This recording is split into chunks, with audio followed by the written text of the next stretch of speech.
Bonjour mes amis, comment faire pour avoir l'air intéressant aux yeux de son ex en moins de 90 secondes? Je vais vous donner, c'est une petite vidéo qui est très rapide aujourd'hui, je vais vous donner un petit tuto, quelque chose à faire qui peut vous faire avoir l'air plus intéressant, plus intelligent. Et je sais qu'en ce moment on est un peu confiné, c'est un peu compliqué et on sait pas quoi faire. Et je vous rappelle quelque chose quand même, c'est que votre ex est un être humain qui a aussi besoin de s'amuser, de rigoler et de faire des choses ludiques et fun. Je vous propose une stratégie aujourd'hui que je n'ai pas inventé, qui est vieille comme le monde, qui consiste à lui proposer un jeu. Alors, quel type de jeu on va proposer à son ex? Déjà, comment est-ce qu'on propose un jeu à son ex? La réponse est simple. Vous pouvez tout à fait lui envoyer un petit SMS dans lequel tu dis « Est-ce que tu veux faire un jeu avec moi ?» Alors, c'est connoté léger, que vous soyez en mauvais terme, en pas bon terme ou quoi, déjà, ça vous donne un peu l'humeur. Et puis souvent, c'est une assez bonne chose de démarrer par quelque chose qui est plutôt léger avant d'arriver au fond du problème. Je vous explique. Si jamais, alors je vais vous donner les jeux qu'on peut faire juste après ensemble, mais si jamais vous êtes dans une période où c'est un peu compliqué, où je sais pas, il y a un historique, vous vous êtes engueulé, il y a eu des tromperies, il y a eu des machins, vous vous détestez, repartir sur quelque chose qui est extrêmement léger peut être une très bonne solution, parce que mieux vaut démarrer par quelque chose de léger plutôt que de démarrer par un « il faut qu'on parle ». C'est grave, c'est super urgent, je dois te révéler un truc sur la vie et la mort, on s'est mal compris, non je t'ai pas trompé avec Gisèle ni avec Fernand, etc. Un jeu, c'est une bonne chose, c'est un bon début pour quelque chose pour reprendre le contact. Donc, premier SMS, et si on faisait un jeu?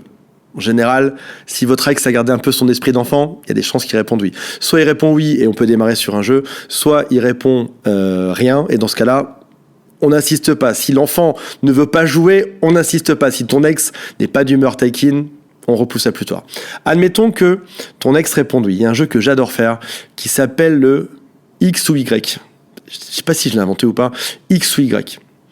Est-ce que tu es plutôt X ou Y? Alors, question numéro 1. L'idée, c'est d'alterner les questions. C'est que tu lui poses une question et après ça, c'est à lui ou à elle de te répondre. Question numéro 1. Est-ce que tu es plutôt sucré ou salé? Ton ex te répond sucré. Il dit maintenant c'est à toi, pose-moi une question. Et l'idée dans ces questions, c'est que la chose dérive en fait. C'est que ça dérive avec le temps sur les choses qui sont plus intimes. Par exemple, est-ce que tu es plutôt... Je vous donne un exemple qui est très simple. Tu es plutôt sucré ou salé? L'ex répond. Si jamais tu lui demandes à lui de jouer et de te poser une question et qu'il veut, c'est génial. Si jamais il veut pas, tu peux continuer toi-même sur ton propre jeu. Est-ce que tu es plutôt plage ou montagne? Est-ce que tu es plutôt livre de Bernard-Henri Lévy ou livre de Oui Oui à la plage? Est-ce que tu es plutôt Asie ou Amérique? Est-ce que tu es plutôt all-in à Las Vegas ou à économiser son argent? Est-ce que tu es plutôt culotte ou string? Est-ce que tu es plutôt jean ou truc? Alors, c'est vrai que souvent on connaît bien son ex, mais ce que je veux vous dire par là, c'est que avec ce jeu-là, vous allez pouvoir lui poser des questions que vous avez peut-être jamais osé lui poser en fait. Finalement, même si on sort ensemble depuis très longtemps, il y a peut-être des choses que vous savez pas précisément, comme par exemple quelle est son émission de télé préférée, quelle est sa couleur préférée. Est-ce que vous connaissez la couleur préférée de votre ex? Probablement pas, ou j'en sais rien, peut-être que oui. Est-ce que vous connaissez son parfum préféré?